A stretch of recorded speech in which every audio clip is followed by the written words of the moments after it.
是谁？突如其来的一幕引得石剑宗的众人大惊，抬头观望才发现一位年轻人，他赤手空拳，却夹带着三品武军的威势以及满腔杀气的攻势，正自高空席卷而来，举剑攻上。眼见事情不妙，石剑宗的众人赶忙转换阵法，变化攻势，放弃对九指家人的斩杀，而是抬起石剑向楚风攻击而去，百剑朝天，威力无边。那等威势竟比先前对九指家人的斩杀还要凶猛。然而只见楚风五指张开，一掌轰下，那爆射的剑光便被寸寸粉碎，最终瓦解。楚风这一掌不但将石剑宗众人的攻势瓦解，更是连他们手中的石剑也是纷纷震碎。石剑宗的100余强者，实力稍强的口喷鲜血，倒卧在地；实力稍弱的则当场浑身崩裂。爆铁王，此人是谁？竟只是一击便将石剑宗100余顶尖高手联合布置的10伏剑阵给破开了。见到这一幕，围观之人震惊不已。本是注视九指老人与石剑宗宗主战圈的他们，皆是将目光投向了楚风等人的方向，甚至就连正在激烈交战、拼得你死我活的九指老人与石剑宗宗主，也是将目光投了过来。当他们看到那倒卧在地、死的死、伤的伤的石剑宗长老与弟子后，二人皆是面容大变。你是何人？我石剑宗与你无冤无仇，为何对我石剑宗动手？石剑宗宗主怒声喝道。因为此刻败在楚风剑下的，无论是长老还是弟子，都是他石剑宗的精英，眼下竟这样被楚风重创，可以说是损失惨重。他自然暴怒无比，可是想到楚风的年纪和实力后，他又觉得楚风来历特殊，所以也并未直接动手，反而是质问起来。事实上不只是他，几乎所有人都紧紧地凝视着楚风，想要知道的楚风究竟是何来历，竟有着如此实力。而对于石剑宗宗主的质问，楚风却是冷笑一声，随后抬起手臂，袖袍遮脸。待得那袖袍落下之际，楚风的面容已是变换成本来的模样，而后轻笑道：“你可认得我是谁？”竟然是他。而看到楚风此刻的面容后，几乎在场之人无一不是面容大变，忍不住倒吸一口凉气，被惊得不轻。因为在如今的东方海域，几乎各个地方都贴着楚风的画像，又因楚风的大名早就传遍东方海域，所以当他的通缉令出现后，所有人都第一时间的进行围观，想要知道这位绝世奇才究竟是何模样。所以时至今日，整个东方海域几乎没人不知道楚风长什么模样。眼下楚风既然露出真容，众人自然一眼就认出了楚风。你是楚风？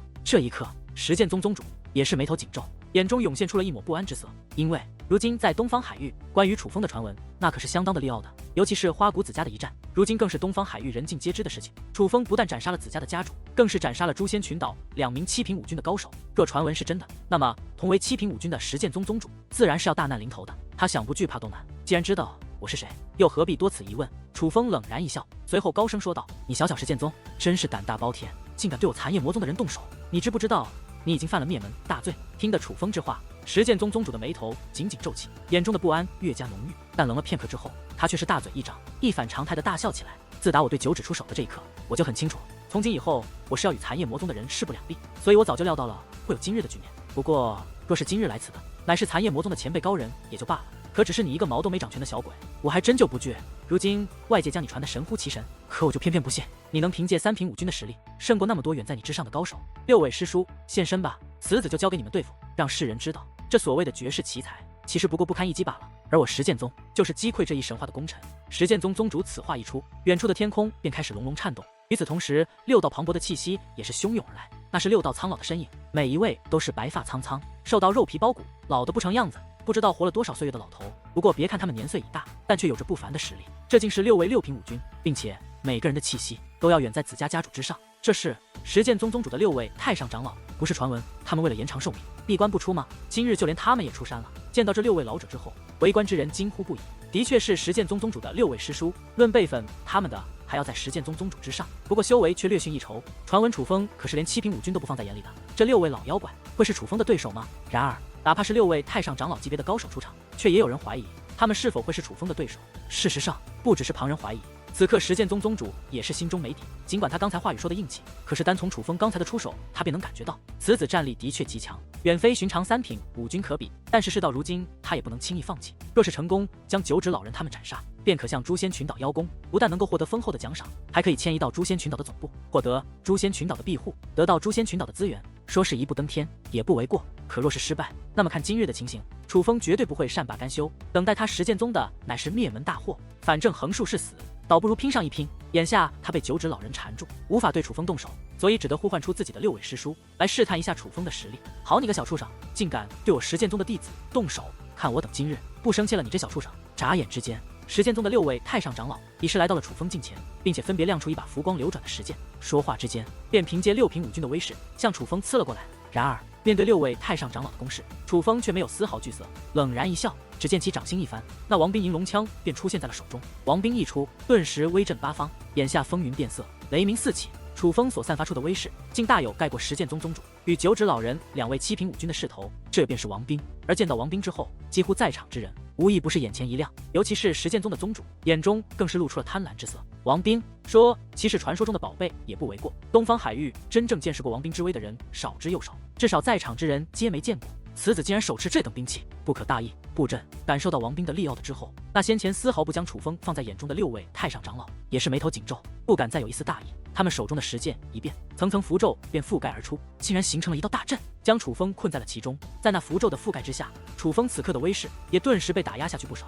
这6个老头虽然已是将死之人，但战力却不容小觑，尤其是他们所布置的阵法，在压制了我之战力的同时，更是使得他们的战力倍增。看来我倒是不可轻敌了。这一刻，就连楚风也是眉头微皱，他没有想到这石剑宗的6个老头竟然这般利傲的。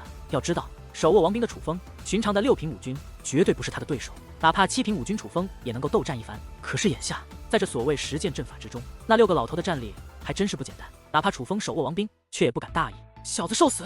阵法一出，6位太上长老也是信心倍增，一个个手握石剑，便凭阵法之势，以完美配合和刁钻的剑法，向楚风发动了一场凶猛的攻势。想要杀我，你们这辈子恐怕是没机会了。尽管意识到对方不简单，但是楚风却依然不惧。凭借楚风的战力，这6位老头最多也就是有所难度而已，但是绝对不可能是楚风的对手，至少他们还休想杀掉楚风。一时之间，楚风与石剑宗的6位太上长老站在了一处，王兵与6把石剑不断碰撞，每次交锋都会荡起满天的火花以及狂暴的涟漪，那等威势看得众人皆是目瞪口呆，赞叹不已，紧绷的脸上满是惊骇之容。这楚风果然名不虚传，当真厉害，竟真的凭借3品武军的修为与6位6品武军站在了一处，若非亲眼所见，真是难以置信啊！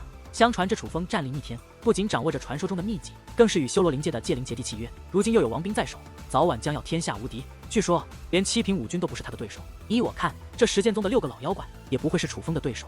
千万不要小看石剑宗的这6位太上长老，他们当年闭关之前便是咱们这冰雪平原1等1的高手，他们不仅个人实力出众，6人联合起来的石剑阵法更是所向披靡，传说7品武军都曾被他们联手击败，所以今日他们6位与楚风交战，那胜负还真是未定啊！看着楚风与石剑宗6长老，那剑光枪影不断浮现，狂暴涟漪，天地肆虐的战圈，围观之人一个个惊叹不已，议论纷纷。但是不可否认的是，他们都被楚风的实力所惊呆了。此子实力果然利傲的，当之无愧奇才之名。但依我看，7品武军他还是不敌。不行，我必须尽快胜过这9指老人才行。只要将他击败，我就可以去对付楚风。只要我与6位师叔联手，那他定然是必死无疑。若是能够将这楚风斩杀，并且将这王兵夺下，那绝对是大功一件，将成为诛仙群岛功不可没的大功臣。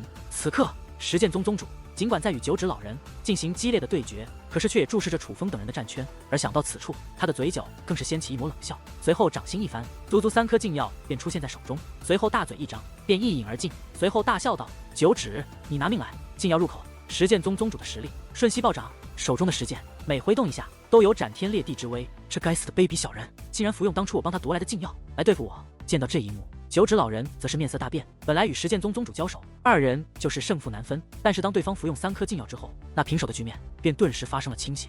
只是瞬息，他便变为了劣势。最主要的是，石剑宗宗主服用的禁药他认识，那是当初他帮助石剑宗的宗主从多个势力手中抢来的，并且当初因为兄弟情谊，他1颗都没要，全部给了石剑宗宗主。可是如今石剑宗宗主竟凭借这些禁药来对付他，这叫他如何能不气？9指，你不要高看了你，这3颗禁药可不是为你吃的，而是为那楚风吃的。今日你们都要死！听到了9指老人的低声自语，那石剑宗宗主一阵狰狞大笑，并且笑得异常讽刺。而听得此话，9指老人也是明白了他的用意，赶忙对着楚风大声喝道：“楚风小友，快逃！不要管我们！你乃是难得的天才，是我残夜魔宗未来的希望，万万不可因为我等贱命而赔上自己大好的前程！不要管我们，快走！”听得他们的呼喊后，楚风也是注意到，那石剑宗宗主的体内正涌现出一层层怪异的力量，那是服用了极为强横的禁药后的效果。楚风不但看出石剑宗宗主服用了禁药，他还看出在石剑宗宗主服用禁药之后，9指老人明显不敌。这样下去，9指老人早晚是要被石剑宗宗主斩杀。可是他既然出手，就绝对不会见死不救，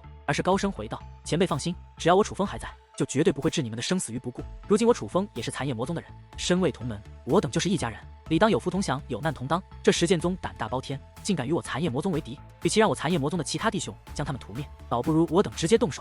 不要惧怕，大不了就是一死罢了。今日我等要一战到底。”楚风的高喝引起全场之人的赞叹，莫说是这与楚风初次见面的九指老人，他们就连与楚风毫无关系的围观之人，也是忍不住在内心深处对着楚风竖起了大拇指。因为楚风的这番话尽显了一个字，那便是义字。在如今这个世道，世人皆是以利益为主，能够像楚风这般讲义气者，可谓少之又少。又何况楚风还这么年轻，便有如此心境，所以这实属难得。今日在场之人，尽管早就对楚风久仰大名，但是今日一见之后，他们却又对楚风刮目相看，发现此子不仅天赋卓越，堪称前无古人后无来者，就连品德也是胜出同辈。不管对待敌人，他如何心狠手辣，不择手段，但至少对待同门，他是一个值得信赖之人。尽管凭借刚才的那番话，楚风给予了九指老人一些信心，可是楚风也知道，信心无法只能让九指老人多支持一阵，却无法让他增强战力。这样下去，他迟早还是要被石剑宗宗主击杀的。所以意识到战局不妙的楚风，也不再有所保留，而是使尽全力，舞动手中的银龙枪，开始发动了异常凶猛的攻势，想要尽快击败眼前的6个老头，好去助九指老人一臂之力。可是楚风还是低估了这6个老头的难缠程度。尽管手握王兵，楚风早晚能够获胜，但是想在眼下尽快击败对方，却也并不容易。念在你们修炼多年，本想给你们留具全尸，但你们既然如此咄咄相逼，就别怪我不留情面了。突然，楚风的眼中闪过一抹狠色，面目狰狞地说出了这句话：小畜生，你可真是好大的口气！我等承认，你小子的战力的确极强，可谓见所未见、闻所未闻的奇才。但是你想胜过我们师兄弟6人，却是痴心妄想。今日你已是必死无疑。这6位天上长老闭关已久，显然没有听过楚风的名头，所以根本不知道楚风的厉害，竟然大言不惭的想取楚风性命，而已下定决心尽快了结战事的楚风，自然不会再给予他们任何机会。只见意念转动之间，一道结界大门便瞬息浮现，而在那结界大门浮现之后，一声怪异的咆哮便自门内传出。与此同时，一股怪异的暗黑色气焰也是汹涌而来，瞬息便将那6个老头的肉身包裹。真是该死，这是什么鬼东西？而这一刻，那先前还得意洋洋的6个老头顿时面容大变，恐慌不已，因为在那黑色气焰将他们包裹的一瞬间，他们便感受到了前所未有的恐惧。精心布置的实践阵法瞬息便被瓦解了。记住了，这股力量叫做修罗。而在这一刻，楚风则是冷然一笑，随后手中的银龙枪也是再度摆动，6道枪芒爆射而出。只听砰的6道闷响之后，那实剑宗的6位太上长老已是气息全无，被楚风彻底击杀，连道残渣都未能剩下。临死之前还被吞噬了本源。终于肯放本女王出来了吗？在将那6个老头斩杀之后，一道美丽的倩影也是自界灵大门缓缓踏出。此人正是女王大人。淡淡好美的女人，天下间竟有如此美丽的女人，那究竟是谁？笨蛋，那是界灵大门。此女既是从中走出，定然是那位传说中的凶残界灵，来自修罗灵界的女王大人。好厉害！到头来，修炼了数个岁月的6位太上长老，还是死在了楚风的手中。此子果然战力逆天，绝世奇才，乃是名不虚传。见识到淡淡的出场之后，围观之人一个个瞠目结舌，深深的被淡淡的实力所震慑住了。但是尽管是淡淡扭转了战局，可是他们佩服的还是楚风。毕竟界灵再强，也是界灵师的一部分，能够让超强的界灵为其效力，这可不是所有界灵师都能做到的事。说到底，这还是楚风自己的本事。该死，这个家伙竟真的这么恐怖，连6位师叔都不是他的对手。而眼见着自己的6位师叔已然毙命，那实剑宗的宗主也是面色大变。意识到事情不妙的他，眼中的狠色再度浓郁了几分。随后掌心一翻，足足10颗强横的禁药便浮现在了手中，想都不敢想便一口吞了下去。此药一服，实剑宗宗主整个人的气势都变得完全不同，不但双眼变得血红，更是嘴巴一张，发出了一声怪异的厉吼，比野兽还要恐怖。此时此刻的他，哪里还像是一个人，简直就像是一个人形怪物。不仅是外貌上有所变化，实力之上的变化更是明显。实剑宗宗主竟服下了那么多颗禁药，他不要命了不成？眼见着实剑宗宗主服下那么多厉害的禁药，围观之人都被吓了一跳，因为他服用的禁药每一个都价值不菲，虽说增加的力量很强，但是得到的反噬也很凶猛。那么多禁药的反噬加到一起，可是非常恐怖的。他的所作所为简直形同于找死一般。不，他这是准备拼死一搏。楚风太厉害了，实剑宗宗主已经没有退路，眼下若不这样做，那就是必死无疑。换作是我，也会这样做的。但也有明眼之人看出了实剑宗宗主的意图，今日你们都要死！一声怪异的厉吼之后，实剑宗宗主再度一声怒喝，随后猛然一剑刺出，一道夹带了层层符咒、极为凶猛的剑光，便刺向了九指老人。糟糕！这一刻，九指老人也是面容大变，感觉大事不妙，赶忙拼尽全力，一口气施展出了数道强悍的防御武技来抵挡实剑宗宗主的这一击。与此同时，身形也是急速后退，以躲避这凶猛的攻势。可是奈何，实剑宗宗主的这一击实在太强了，在道道轰鸣之间，竟将九指老人的防御武技层层瓦解，威势不但不减，反而越加强悍，已是来到了九指老人的近前。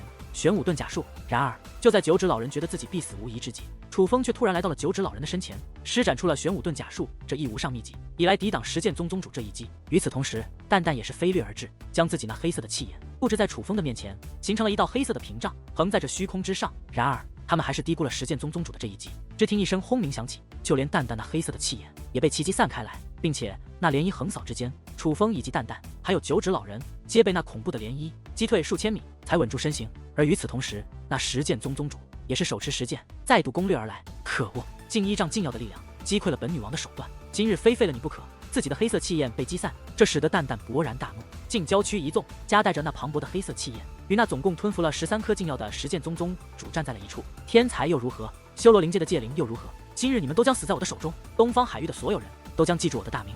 石剑宗宗主已然近似癫狂，凭借禁药获得了强大力量的他，自断后路，竟然大嘴一张，又将2颗禁药吞入了口中，手持石剑，不甘示弱的与蛋蛋战成了一团。而在足足15颗强大禁药的支持下，石剑宗宗主的战力已然近乎逆天，就连强大的蛋蛋也是感受到了巨大的压力，竟被对方连连击退，陷入了劣势。这位前辈，快带着你的家人走！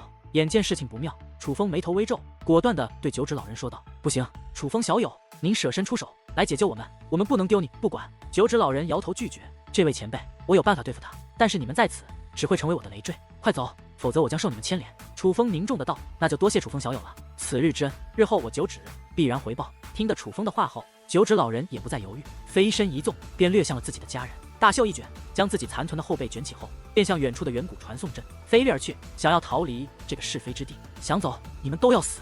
眼见着九指老人要逃，石剑宗宗主却不依不饶，又是一道凶猛的剑光刺出，便想了断九指老人的性命。你的对手是本女王。然而蛋蛋怎会给予石剑宗宗主这个机会？调转大量的黑色气焰，直接将石剑宗宗主的内剑挡了下来。然而只顾着解救石剑宗宗主的蛋蛋，却一个疏忽，被石剑宗宗主寻得空档，一道余波横扫而来，竟将蛋蛋击伤。你找死！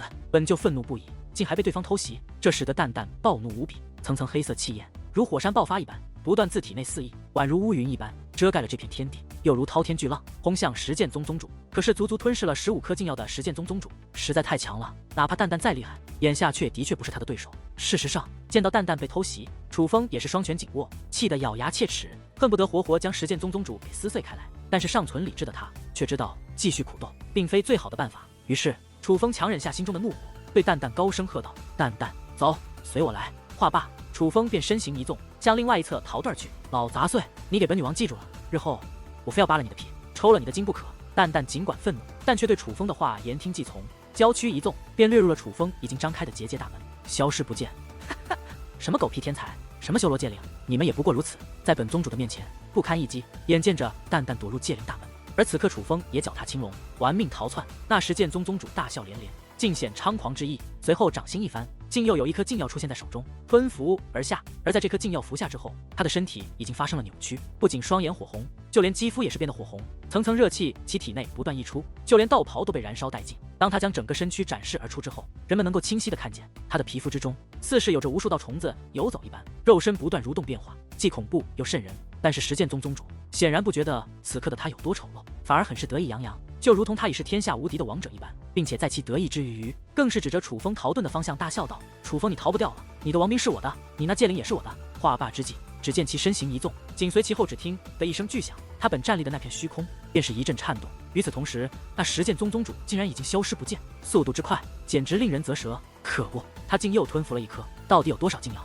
他要是没有禁药，本女王杀他如杀狗。此刻蛋蛋已回到楚风体内，但显然还在未被石剑宗宗主偷袭之时怀恨在心，被齿禁药，气得不轻。他是依靠禁药才获得此刻的力量，若是正常对战，自然不是我们女王大人的对手。不过既然他凭借禁药的力量也敢如此嚣张，那么现在便杀了他，未免太便宜了他。相比于冒险使用你借给我的戒灵力量，我倒是更愿意让他自生自灭，等下亲眼看看他遭受禁药反噬的样子有多凄惨。足足10几颗禁药，并且每个药力都难以让人忍受，我真的很想知道他的下场会是怎样。楚风笑眯眯的道：“他若是借用蛋蛋的力量，再凭借王兵的威势，哪怕是石剑宗宗主服用再多禁药也是没用。可是楚风如今早已知道，借用蛋蛋的力量来增强实力是有着巨大风险的，不仅是他，就连蛋蛋也有。按理来说，戒灵将自己的力量借给主人后，只会使得主人的肉身变强，战力之上不会有提升，就算是有，也是微乎其微。至少楚风以现在的修为，在借用戒灵的力量后，是不应该得到战力提升的。不因别的，只因为他承受不住。可是当日在紫家花谷对战风雷二老之时，楚风借用蛋蛋的力量后，战力却得到了极大的提升。而如今对结界之术越加了解的楚风，也是知道这不正常的现象。事后楚风便曾问过蛋蛋为何会这样，起初蛋蛋还想隐瞒，在楚风的一再的追问之下，蛋蛋也很不情愿地说出了事情。原来当日蛋蛋将自己的力量借给楚风，不但楚风承受了巨大的危险，蛋蛋为了帮助楚风减少伤害，也承受了巨大的危险，付出了巨大的代价。楚风之所以会在还未踏入5军之时便能承受淡淡的力量而不死，并且在承受淡淡的力量后，不但肉身变强，战力更是得到了极大的提升。这一切的一切，都是因为淡淡，是淡淡消耗了自己的寿命，触犯了禁忌，才使得楚风获得了那样的战力。也就是说，使用淡淡的力量，想从淡淡哪里获得战力的提升，不仅楚风付出惨痛的代价，淡淡这位女王大人所付出的代价比楚风更为惨烈。所以，自从得知真相那日之后，楚风便下定决心，楚风逼不得已，绝对不再用那招。他可以承受痛苦，但他舍不得让淡淡为他做出这么大的牺牲。楚风，交出王兵，老夫留你一具全尸。就在这时，身后突然传来一股巨大的压迫，那石剑宗宗主竟然追赶了上来。老东西，我让你得意一阵，等下看你死得多惨。对于这一幕，楚风早有预料。尽管他的青龙极行术速度极快，可是石剑宗宗主以性命为代价吞噬了那么多禁药，实力也是相当恐怖，追赶上楚风的速度也是情理之中。但是楚风对于这些早有准备，他先是绕了一圈，为九指老人他们逃脱争取机会，在觉得九指老人他们已经安然逃脱后，楚风这才朝着一个目的急速飞行。而经过一番飞掠之后，在楚风的前方已经出现了一座满是寒冰的山脉，并且是一座异常辽阔的山脉。那山脉很是怪异，山脉之中没有任何树木，甚至没有积雪，有的只是那散发着寒气的寒冰，并且那山峰也是根根直立，犹如无数把巨大的利剑倒插入了地表一般。而此处正是焚天圣教的入口，被称为寒冰沙阵的地方。此刻，楚风将天眼施展开来，那凌厉的目光之下，各种机关陷阱浮现而出，一条他人发现不出的道路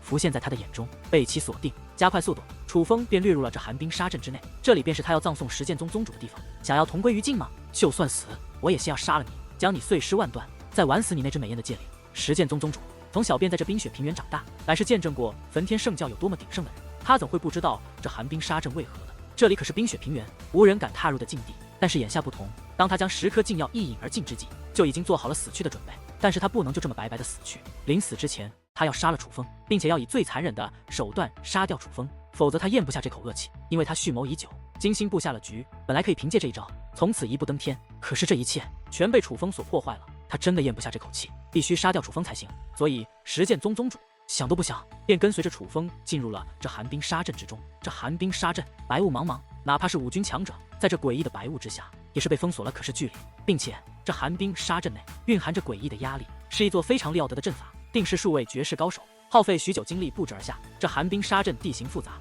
机关无数，只要稍错一步，便会命丧其中。但在这种被视为禁地的险地，却成了楚风如鱼得水的地方，根本没有任何机关能够伤到他。可是石剑宗宗主这个老奸巨猾的东西也很聪明，他竟知道楚风结界之术利奥德，所以紧紧锁定楚风的路线，只走楚风走过的路，以避免直接被这寒冰沙阵内恐怖的机关所杀。还是真小看这老东西了，竟然能够跟这么久。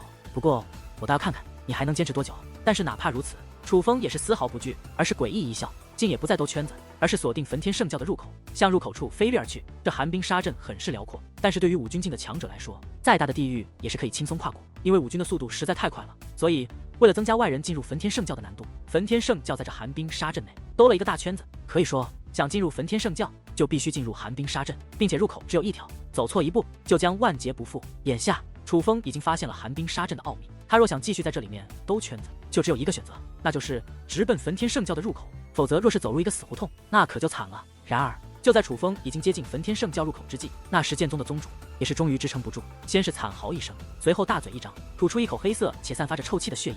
与此同时，他也是失去了御空能力，如沙包一般坠落于地，狠狠地甩在地上后，痛苦地哀嚎起来。起初，石剑宗宗主本想在反噬的痛楚来临之际便立刻自尽，因为他知道服用这么多禁药后的下场有多惨，与其承受那种痛楚，还不如自行了断来的痛快。可是禁药的反噬之力却没有给予他这个机会。当那反噬之力袭来之际，当他那自禁药之中获得的力量消失之时，他已是没有了任何选择的余地。此时此刻，他已经丧失了身体的掌控权，只能任由那痛苦的反噬之力吞噬他的肉身。眼下他能做的，除了承受使用禁药的代价，便唯有发出那撕心裂肺、狼哭鬼嚎般的惨叫。终于开始了吗？这个模样可真惨啊！发现石剑宗宗主是真的不行了，楚风也不再继续逃窜，反而是身形一转，走了回来，盘膝而坐在一座凸起的冰块之上，微眯着双眼，一脸幸灾乐祸的看着此刻的石剑宗宗主。而这一看不要紧，那可真是大快人心啊！足足服用了16颗超强力禁药的石剑宗宗主，此刻的确承受着连楚风都没承受过的痛楚。这石剑宗宗主的皮肤已是血红之色，浑身的骨骼皆是断裂，五脏六腑满是创伤。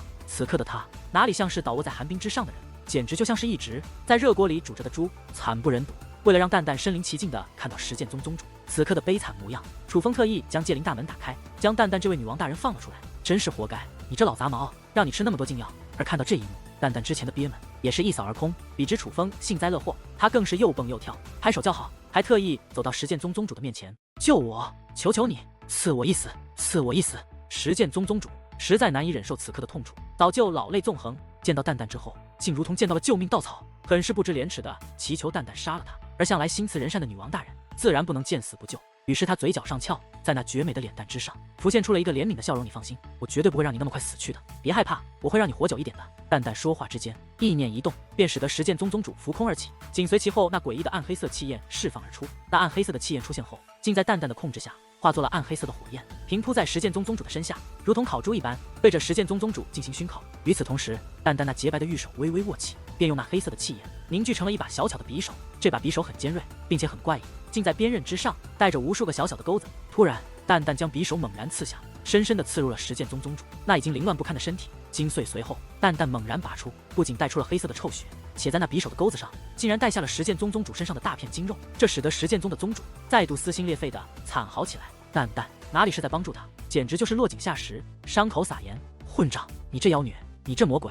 石剑宗宗主本以为蛋蛋会帮着他解脱，想不到蛋蛋竟然对他进行了更残忍的折磨。但是当蛋蛋说出下面的话的时候，他当真是哭了出来。“你说的没错，我就是妖女，我就是魔鬼。”蛋蛋长得极为甜美，笑得极为动人，与他此刻凶残之举非常不符。“楚风，你那有给将死之人短暂续命的丹药吗？”蛋蛋笑眯眯地对楚风道：“还别说，我这还真有这种药，你要来干嘛？”楚风也是一脸的坏笑，明明知道蛋蛋想要做什么，但还是故作不解地问道：“不干嘛？想让这老杂毛多活一阵，好让他在临死之前多享受一下何为痛楚，也不枉费他这么卑鄙无耻地活了一回。”蛋蛋坏坏地笑道：“好主意，拿去。”楚风哈哈大笑，说话之间将几粒丹药抛给了蛋蛋。见状，石剑宗宗主那本是火红如怪物般的老脸顿时就下绿了。见过狠毒的，可也没见过这么狠毒的，于是赶忙闭上嘴巴，害怕蛋蛋真的喂食他这为其续命的丹药。然而蛋蛋也不与他废话，手中的匕首化作寒芒一扫而过，竟直接将石剑宗宗主的下巴给砍了下来，然后将那几颗丹药扔入口中，并且运用自己的力量帮其推送入腹，然后帮其炼化。这一刻，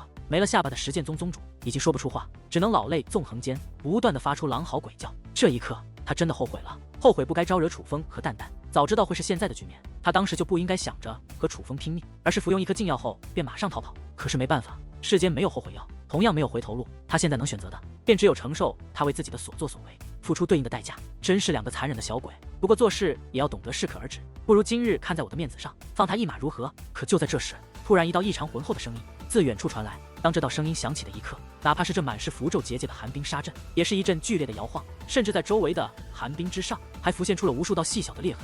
与此同时，一股磅礴的威压也是席卷而来，笼罩了这方天地。那股威压竟是武王！糟糕，蛋蛋，快走！感受到那正在束缚自己的强大气息，楚风也是面容大变，赶忙张开界灵大门，召唤蛋蛋，准备继续逃窜。今日便宜了你！见状，蛋蛋也是冷哼一声，意犹未尽地瞥了一眼那石剑宗宗主，随后便踏入了界灵大门之内。这一刻，楚风先是暴喝一声，掌心翻动王冰握在手中，用来增加自己的力量，以来抵挡那武王的束缚威压。这件王冰可不属于你，速速还来吧，老夫还可饶你一命。那道声音再度传来，并且已经越来越近，可以看出那人正在急速赶来。你是何人？楚风手握王冰，运转武力，开口问道：“我乃诛仙群岛第三仙。”那道声音再度响起，并且话语之中充满得意，宛如楚风已是砧板鱼肉，待他宰割。果然是诛仙群岛的人，想要拿回王冰，还要看你的本事。然而得知对方的身份后，楚风则是冷哼一声，随后双膝微起，突然猛然用力的一声之后，楚风不但将青龙极行术施展而出，更是化作一道流光，向焚天圣教的入口飞去。他竟摆脱了武王的束缚威压。楚风一路飞奔，几乎拼尽全力。诛仙群岛的第三仙竟然跟了过来，这可不是什么好预兆，因为如今的楚风对于诛仙群岛还是有些了解的，尤其是这第三仙那么出名，所以楚风知道这第三仙不单是一位二品武王，并且结界之术也是非常高超。虽然同为金袍界灵师，但是他的结界之术远超过其他界灵师，在整个东方海域都是非常有名气的。眼下这等高手尾随而来，楚风的压力非常之大，可是他也别无办法，只能拼命地向焚天圣教逃去，因为他没有回头路可走，他只能期望在焚天圣教内能有他容身之所，不被那第三仙抓到。至于秋水伏烟，楚风也不敢期望了。首先他不能保证秋水伏烟是否还在这焚天圣教内，其次就是据楚风所知，秋水伏烟虽然也是武王强者，但也只是一品武王而已，至少暂时还是一品武王，所以哪怕秋水伏烟在，除非有特殊的手段，否则也不会是第三仙的对手。因为武王与武君又有所不同，武君之间的品阶之隔已是非常明显，能够真正跨越境界而战的皆是真正的天才，而武王境的品阶之隔那就更加明显了。可以说能够在武王级别跨越境界而战的非常少，至少在东方海域至今还未出现过能够在武王境越级而战的，可以说武王的差距很大。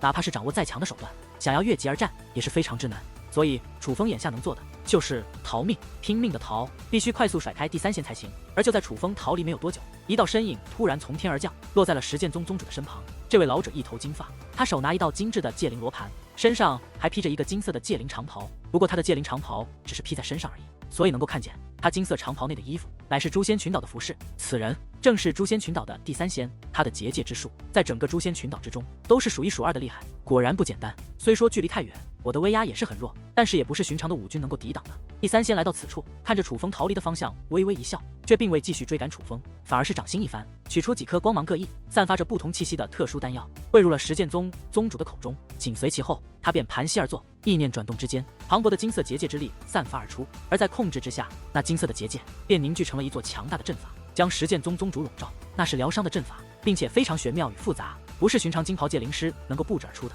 这位第三仙竟要解救石剑宗宗主。石剑宗宗主本以为自己必死无疑了，但是在那大阵笼罩之后，他那难以忍受的反噬之痛竟然得到缓解，这让他知道他的小命的宝。看向第三仙的目光之中充满了感激，又因无法说话，只能哼唧表达谢意。为何没有追来？然而对于第三仙在做什么，楚风却不知道。他只知道第三仙并未追来，但是哪怕如此，楚风也不敢松懈，而是继续狂奔。在如此之下，他终于来到了尽头之处，那是一座洞穴，洞穴内有水，并且没有结冰。楚风知道这一定是通往焚天圣教的真正入口，所以楚风并未犹豫，因为这是他唯一的生路。所以只见其身形一纵，便跳入了这池水之中，顺着水流前行。楚风游了好一阵，他也不知过了多久，总算游到了尽头。而当楚风自水中跳出之际，发现浮现在眼前的已是另外一片天地，天空已非灰蒙蒙，而是蓝天白云，艳阳高照，万里晴空，四周也并非茫茫白雪，而是一片春光。无论是远处的高山，还是脚下的草地，皆是植被茂盛，各种奇花异草遍布四周，挺鼻吸气，便有一阵芳香入鼻。在这冰雪平原，发现这样一片天地，可谓是真正的世外桃源。尽管被眼前的景色惊呆，但楚风却也并且停留，而是身形一纵，急速向远处逃遁而去。他不知道第三仙何时追来，必须尽快与其拉开距离。就在楚风进入一片新的天地之际，在寒冰沙阵内那座洞穴之处，两道身影也是落了下来。这正是第三仙和石剑宗的宗主。此刻的石剑宗宗主脸色苍白如纸，比之先前，整个人瘦了3圈，不仅气息卑微，更是憔悴无比，宛如随时都会死去一般。但是他的下巴已经恢复，浑身的伤痕已经不见，肉身的外伤皆是痊愈，而这都得以第三仙的救治。这个楚风还真不简单。这寒冰沙阵我已闯过多次，但却一直未能寻得入口，想不到这一次尾随楚风，竟真的寻得了入口。此子掌握的手段实在不凡，必须将其活捉才行，否则将会白白浪费了他那一身奇异的本事。看着眼前的入口，第三仙的嘴角掀起了一抹诡异的笑容。第三仙大人，多谢您出手相救，想不到我这样的小人物，第三仙大人也会耗费这么大的力气出手，您对我乃是再造之恩，此恩小人此生难以报答。但是只要第三仙大人一句话，哪怕您要小人为您做牛做马，小人也绝不推辞。此刻石剑宗宗主对第三仙感激不已，因为他知道第三仙为了救他也是付出了很多，至少那几颗丹药都是非常难得的珍宝，甚至每颗的价值都比他这位7品武军的还要高。你想加入我诛仙群岛的决心，我看到了。对于你这样的人，我诛仙群岛必须全力庇护才是。若是真的感激于我，日后忠心于我诛仙群岛便可。第三仙淡淡的笑道，晚辈一定全心全意为诛仙群岛效劳。而听得第三仙的话后，石剑宗宗主尽管更加感激，但是除了道谢却也别他法。最终他也将目光投向那水池，问道，第三仙大人，这里就是焚天圣教的入口吗？这寒冰沙阵很不简单，多亏了那楚风，我们才能来到此处。第三仙的脸上充满了喜悦与期待。楚风一定看过地图，否则他怎么可能知道这焚天圣教的入口在这里？据说那楚风的师尊身份很是神秘，现在来看，此子的身份还真是特殊，不但与残夜魔宗有关系，竟然与焚天圣教也有关系。真想知道他的师尊究竟是何方神圣？石剑宗宗主好奇地说道，你应该听说过楚风与鸳鸯台的秋水道姑关系不错吧？第三仙笑着问道，小人听过。石剑宗宗主连连点头道，我们一直怀疑那秋水道姑实际上就是焚天圣教的圣女，而楚风与她关系如此密切，自然也就等于与焚天圣教的关系密切。第三仙微笑道，原来那秋水道姑是焚天圣教的圣女，可是焚天圣教当年不是举教迁入了5支圣土吗？难道那秋水福烟没有去？听得此话，石剑宗宗主很是吃惊，这个只是猜的，但却无法确定。而我之所以在发现楚风后没有现身抓他，那乃是因为我觉得他来到此处为的可能就是焚天圣教，所以才悄悄尾随他，看看他的真正目的。现在来看，他果然是为焚天圣教而来。起初我猜测楚风肯定知道焚天圣教的真正入口在何处，所以才敢直接进入这寒冰沙阵。但是进入此处后，我却发现此子并不知道真正的入口在哪，他一直将结界张开，并且以一种特殊的手段探寻，这入口是他自己探索出来的，所以我才说此子真的很不简单。第三仙说道，这么说来，此子还真厉害。并且他的身上真的拥有无上秘籍，此子绝对不能放过，因为他本身就是一个巨大的宝藏。第三仙大人，我们现在要下去将那楚风抓住吗？石剑宗宗主问道。当然，不过你现在的这个样子就不要去了，按照这个地图返回石剑宗吧。第三仙将一个地图递给了石剑宗宗主，而打开地图一看，石剑宗宗主也是不由一愣，这竟是一个地图，并且看这个样子是绘制不久，应该是第三仙在来时的路上，根据楚风选择的路线所绘制的地图。很显然，诛仙群岛盯着焚天圣教的遗址已经不是一日两日了，相信在此不久，这焚天圣教的旧址就要改名为诛仙群岛了。但是拿到地图后，石剑宗宗主却并未马上离开，而是非常犹豫，似是有话要说，但却不敢开口，似是看出了石剑宗宗主的心事。第三仙淡淡一笑，随后道：“你放心的回去吧，你做到的事情我都看到了，我已命我诛仙群岛的人去你石剑宗了，他会安排你们迁入我诛仙群岛，从现在开始，你石剑宗就是我诛仙群岛的联盟势力，受我诛仙群岛庇护。多谢第三仙大人，多谢第三仙大人。”听得此话，石剑宗宗主顿时大喜，连忙对着第三仙鞠躬作揖。直到第三仙催促他离开后，他才按照地图的路线转身离去。而在石剑宗宗主离开后，第三仙则是再度看向了那入口，笑眯眯的道：“那石今天说的没错，楚风的确是一个大宝藏，但是如今等待我的可不只是一个宝藏，而是2个。楚风啊，楚风，你可真是帮了我一个大忙。”说到此处，第三仙嘴角的笑意更为浓郁。说话之间，第三仙身形一动，便掠入了水池之中。此刻，楚风仍在那世外桃源急速飞行。而经过一番赶路之后，楚风基本确定他已经安全了。因为之前一时大意被第三仙跟踪的原因，楚风现在几乎将精神力调整到了最敏感的地步，并且布下了很多感应结界，所以他能够确定第三仙并未尾随而来，只是一路走来。楚风不但看到了多处美景，还看到了数座精致而唯美的建筑。这里的建筑皆是由黄金打造，并且刻有火焰图案，显然此处真的是焚天圣教。但按理来说，在那浩瀚无际的冰雪平原之中，不应该出现这样一处世外桃源才对。你说这里的一切究竟是真是假？楚风好奇地问道。这里的花草树木以及建筑都是真的，可是依我看，这里的蓝天白云以及那火辣辣的太阳皆是假的。此处也是由厉害的结界师所开辟的空间。淡淡说道。此处比修罗鬼塔内的空间还要辽阔数倍不止。焚天圣教当初的最强者乃是皇甫皓月，依照他的实力，不可能具备开辟空间的实力才对。难道说是焚天圣教的前辈高人？然而尽管早有猜测，可是当淡淡断定此处的天地并非真实，乃是结界高手开辟的空间后，楚风还是倍感吃惊。笨蛋，焚天圣教内显然无人具备这种手段。不过从之前的无极血海和缥缈先锋那些传自远古时期的产物来看，这东方海域曾经还真是一个卧虎藏龙之地。依我看，这里应该是远古时期的高手开辟出来的，只是刚好焚天圣教的人发现了此处，并且获得了奇遇，所以才在此处设立焚天圣教，并且发展的顺风顺水。淡淡分析道。说的在理。楚风点了点头，已然解开了内心的疑惑。不过突然之间，楚风的瞳孔却是猛然一缩，指着前方惊呼道：“淡淡，你快看那里！”此刻，淡淡在专心的与楚风聊天，根本没注意前方的情况。而听得楚风这样一说，才不由得闭上双眼，去感受此刻楚风的目光。这一看不要紧，淡淡自身也是被吓了一跳。那绝美的小脸上涌现出一抹惊喜之色，因为在远处有着浩瀚山脉，各种奇峰拔地而起，但是在其中一座如馒头一般的高山之上，却是散发着五颜六色的淡淡微光，与众不同，颇为耀眼。那里有好东西，楚风，快过去看看！淡淡惊呼道。实际上哪里还用淡淡提醒，但发现这一幕之后，楚风已是赶忙加快速度，向那五光十色的山脉飞掠而去。而越是靠近，楚风越是兴奋，因为随着他的靠近，他越发能够清晰地看到那是何物。那是一座山峰，很是辽阔的山峰，山峰上却种满了各种药草，不是简单的药草，而是非常珍贵的药草。虽说这些药草是炼制丹药所用，对于修炼方面没有什么帮助，可是它们的价值可也是非常了得的。因为戒灵师也是炼药的高手，所以在空闲之时，楚风都会了解各种奇珍异草的作用以及形态，这其中自然包括药草。所以楚风一眼就看出这座山峰上的药草太宝贵了，可以说每一颗都是价值不菲，是外界难以寻得的。可是此刻竟然有这么多，想必那龙凤圣药也在这其中。这下发达了，想不到焚天圣教竟留下了这样一大笔财富。楚风终于来到了这座山峰之上，看着下方那散发各种奇异光芒，蕴含着各种药性、价值不菲的药草，内心激动不已。尽管这些东西对他的修为起不到任何帮助，可是却也是一笔巨大的财富。莫说是他，恐怕是诛仙群岛那样的强大势力，知道这些药草之后，也会不惜动用强大战力来此将它们占为己有。最主要的是，在楚风目光的天眼之下，他已经寻得了一颗形态颇为独特的药草，那是龙凤圣药。最主要的是，在这浩瀚的药草世界中，龙凤圣药绝非最为珍贵的存在，还有很多比龙凤圣药的药性还要强的药草。哪怕楚风极为了解药草，但是在这里也有不少药草是楚风叫不出名字的。总之，这些药草的价值是难以估量的。可是哪怕如此，楚风还是最先掠到了一颗龙凤圣药的前面。毕竟不管这里的药草价值有多高，可是对于楚风最重要的就是龙凤圣药，因为那可是能帮助紫灵对抗恶天丹的主药。落下之后，楚风想都不想，便溢出自己的金色结界之力，在药草的上方布置了一道磅礴的结界阵法。那是开启阵法，这是摘取药草必备的。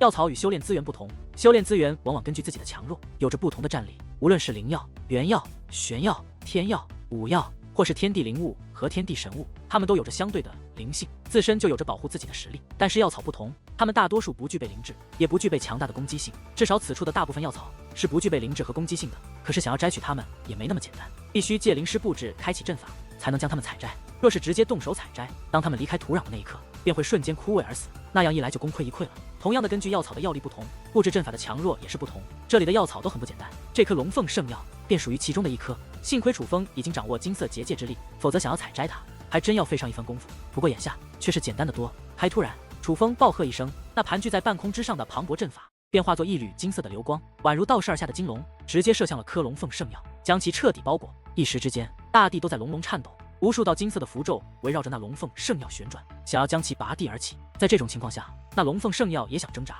可是奈何楚风的结界阵法太厉害了，他再不甘，也只能被缓缓地拔出土壤，在那金色结界的包裹下，落到楚风的手中。总算到手了，龙凤圣药到手，楚风赶忙小心翼翼地收起来，因为这对他来说实在太重要了。为了以防万一，楚风又采摘了几颗大成的龙凤圣药，这才安下心来。在采摘完龙凤圣药之后，楚风并未继续盲目地采摘这些珍贵的药草，而是腾空而起，脚踏虚空，居高临下，凭借天眼向下观望，仔细搜寻着茫茫药海之中最珍贵的药草。因为楚风知道，进入这phần天圣教旧址的绝对不只是他，那位第三仙早晚会进来。尽管这phần天圣教所在的空间很大，但是再大的地狱也终究有尽头。他不知道第三仙什么时候会来到此处，他没有那么多时间将此处的药草全部收入囊中。眼下时间紧急，楚风只能选择最为优质的进行采摘。真不简单，这块土地蕴含着怎样的灵力，竟然培育出了这么多药力十足的药草，看来真是不虚此行啊！突然，楚风眼前一亮，随后身形一纵，便向其中一棵药草飞掠而去。这棵药草非常寻常，不但没有闪烁光芒，外形也是简单的很，从外表来看，简直就是一棵普通的杂草。但是在楚风的天眼之下，它已经原形毕露。这棵药草非常厉害，其中蕴含着极为强大的药力，说是这茫茫药海之中的药王也不为过。果然不然出楚风所料，楚风还未掠下，那药草竟然光芒一闪，竟然拔地而起，凭借两只小腿在地上急速狂奔起来，并且速度之快，哪怕是楚风也是大吃一惊，竟然生出了灵智，有了行走的能力，果然是此处的药王。见到这一幕，楚风更是大喜，手掌猛然一抓，那磅礴的威压便笼罩而下，想将那药王制服。可是奈何那药王实在太厉害，竟然用内至外散发出一层绿色的光芒，而在那光芒的笼罩下，他竟能无视楚风的威压，继续狂奔而去。而就在其跑到那茫茫药海的边缘之后，竟然一下遁入地底之中，哪里逃？如此好药，乃是至宝，楚风怎能轻易的放过他？身形一纵，便追随而下，跃入了地底之中。糟了！然而这一进入不要紧，楚风的面容竟然顿时大变，本是狂喜无比的脸上顿时变得煞白，冒出了层层冷汗。因为此时此刻，楚风能够清晰地感觉到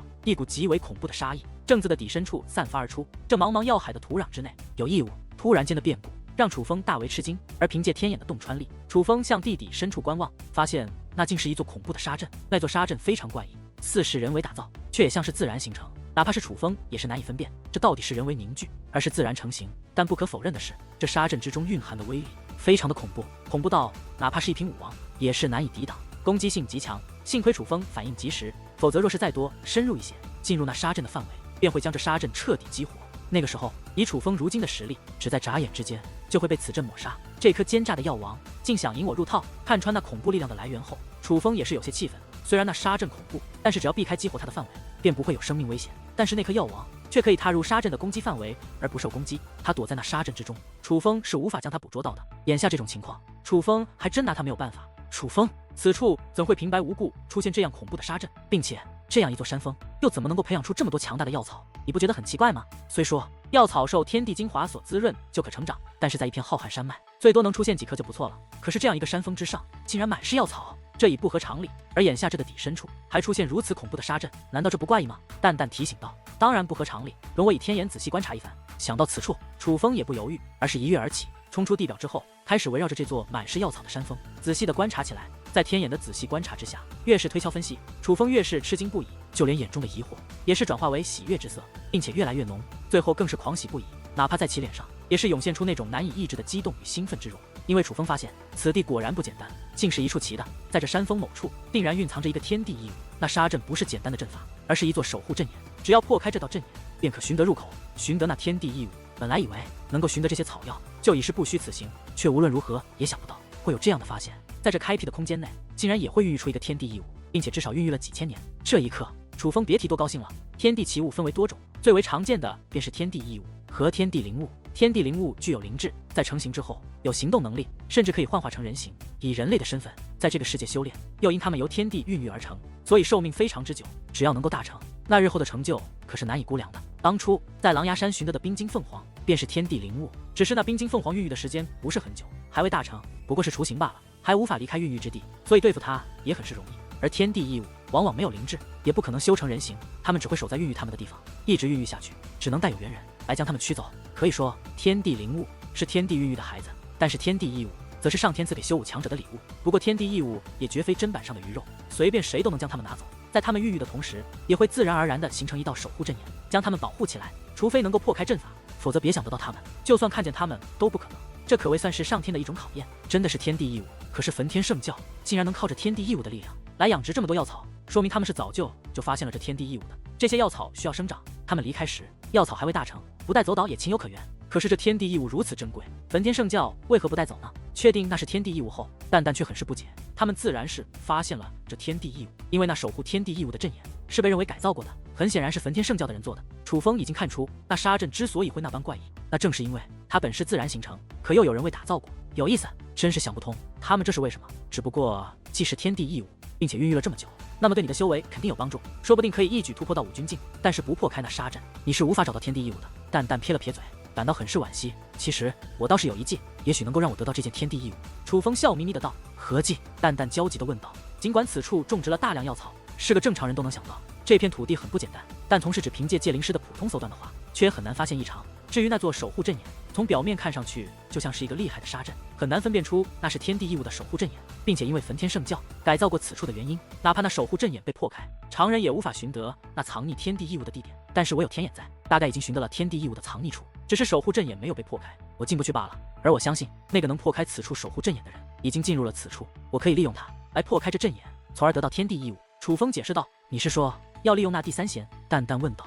没错，就是要利用他。楚风确定的点了点头，这倒的确是个办法，但同样也有这巨大的危险。我倒是很想知道，只是你要怎么引他过来呢？蛋蛋仍有疑问。这还不简单，我随便施展一些手段，他便会发现此处。只不过此人实力太强，并且精通结界之术，既然准备利用他，还需要多费一番功夫才行，否则那倒霉的就将是我。楚风诡异一笑，随后便飞掠而下，在此处布置起繁琐的阵法。而数个时辰后，第三仙也早已进入了此处，并且为了寻得楚风和一些宝藏的踪迹，他也施展出了一种特殊的手段，使得自己的双眼光芒四射，比灯笼还要明亮。这不仅能够增强他的可视距离，还可以发掘一些常人发现不到的东西。眼下他踏空而立，手握戒灵罗盘，正在四下观望，想要寻得一些线索。突然之间，眼前一亮，嘴角之上不由自主地浮现出一抹上翘的弧度。与此同时，他收起自己那特殊的目光，隐藏自己的气息，便身形一纵，向那张望的方向飞掠而去。而这个方向正是楚风以及那天地异物所在的位置。